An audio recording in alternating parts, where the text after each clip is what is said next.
The Bible never promises a life without crisis. In fact, from Genesis to Revelation, we see men and women of faith walking through some of most intense struggles imaginable. But what set them apart is they did not walk alone. So yung mga story ko dito is hindi nagkakaroon sila ng struggle pero hindi lang sila nag-isa kasi nandiyan ang Diyos. We are reminded today if we are one in Christ, then we must also be in one in action, especially in crisis. So sa panahon natin, di ba, dami ng crisis, huwag tayong huwag tayong mag-alala kasi merong isa diyan na magsasalba sa atin kung tayo ay naniniwala at nanampalataya sa Kanya. In Acts chapter 10, verse 27 to 30, the true character of the church is revealed. We see a beautiful picture of how the early believers, though scattered across different cities, showed unity through love and generosity when crisis came. They stood together and responded as one body. So sinasabi ko doon na sa mga verse doon na kahit yung nung unang panahon ng time din ng mga apostol na Paul, yung mga Christians, mostly yung mga apostle, sila nangangarib buhay nila, nangangarib yung kasi pag nakita sila ng Roman Empire is papatayin sila o anong mga parusang gagawin sa kanila.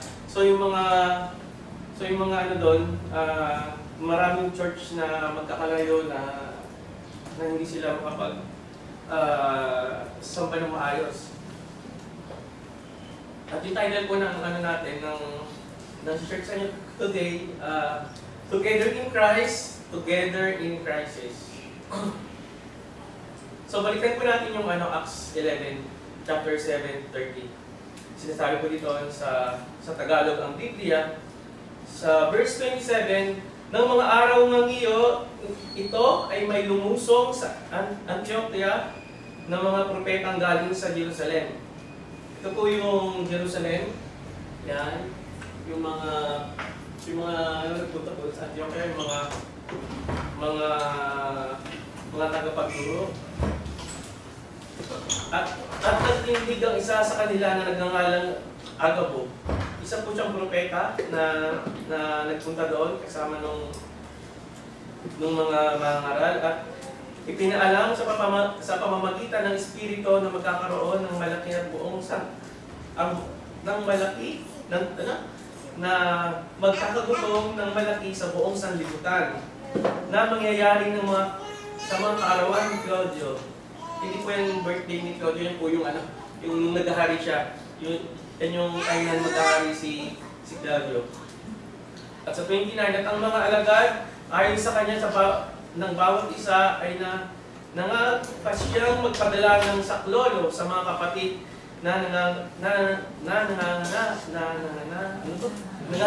Salsia. So, dito po kasi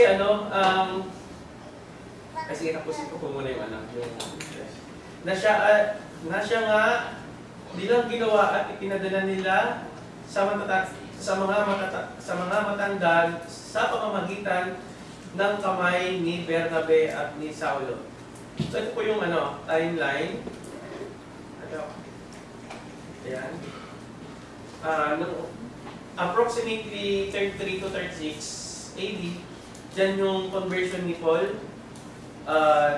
Yung sa 33 AD to 44, dyan yung pong sa Acts chapter 11 verse 20, yung pong topic natin ngayon sa 27 to 30. At sa 44 AD, yan yung i-deliver yung aid ni Paul at ni Barnabas sa Jerusalem. At sa 44 AD, yung sumunod din siguro sa panahon yun, doon na nag-occur yung famine sa time nila nung panahon ni Emperor Claudio. At yung sa 46, yan yung sa missionary journey. So, makikita natin mga kapatid, halos magkalapit lang na time yung nung nag-prophesy si Prophet Agabus dun sa mga taga Antioquia, sa church ng Antioquia. At ichinek ko din po sa historical background yung nangyaring panunsat ko dun sa panahon nila. At nakita ko po na itong mga historian na to, si Flavius Josephus na nabuhay nung 37 to 100 AD, siya ay isang Jewish historian, military leader, and Roman citizen. Siya ay sumulat ng libro na Antiquities of the Jews. Na yung sa libro niya na yon, na-record niya nung panahon na yon, na sinasabi niya si King Herod sent money to the leading men in Jerusalem for the purchase of corn and distributed great sums of money to those in need. So pinapakita po doon niya sa kanyang sinulat na libro ng historia na ito na noong panahon po yon ay meron talagang tagguto na nararanasan ng mga kapatiran natin sa bandang Judea doon sa Jerusalem at sa buong sinasabi nga po doon sa buong bundo sa buong sanlibutan. At ito ang kanyang ito pong si Helena, sinabi din niya na nagpadala din siya ng tulong sa Alexandria to buy great quality of corn and others then to Cyprus to bring cargo of dried figs. So pinapakita po doon na itong si King Herod, nagpapadala din siya ng tulong sa mga nasasakupan niya. Diba, kung maalala natin, itong King Herod to, yung namumuno sa Roman Empire. So makita natin na malaking Roman Empire. At sinasabi din, at pinapatunayan niya na meron talagang tagutom doon sa panahon ni Paul. At yung isa pa, ito si Publius Cornelius Tacitus, na sinasabing siya ay isang historian at politician. So meron siyang annals na book na ito yung yearly records ng mga events na sinulat niya kasi isa siyang historian nga. Assorted to born again in the famine which resulted. Yan. At isa pang historian si Vicious Suetonius Tranquillus. Isa sang historian din na sinasabi na meron din sinulat na book na The Life of the Caesars. So sinasabi doon na there were scarcity of grain because of the long continued droughts. So meron talagang famine. So talagang totoo talaga yung Bible na sinasabi sa atin. No? Hindi natin ito basta-basta parang mababaliwala. Kasi may mga historian din na nagpapatunay nung panahon yun na meron talagang tagutom. So ano po yung doon? Ano yung lesson natin dun sa 1 Corinthians chapter 11, verse 27 to 30. Kasi ito po yung verse na to, sinubok, kasi nalaman po ng mga church sa Jerusalem na may mga mangangaral doon sa Antioquia na nakapangaral sa mga Griego.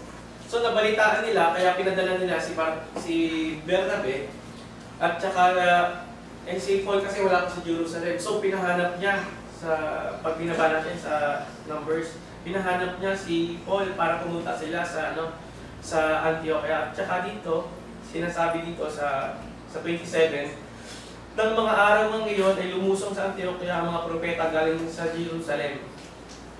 At nagtindig ang isa sa kanila na nagngangalang Agabo. At ipinaalam sa pamamagitan ng Espiritu na magkakaroon na magkakatagutom ng malaki sa buong sanlibutan na mangyayari na sa mga kaarawan ni Claudio.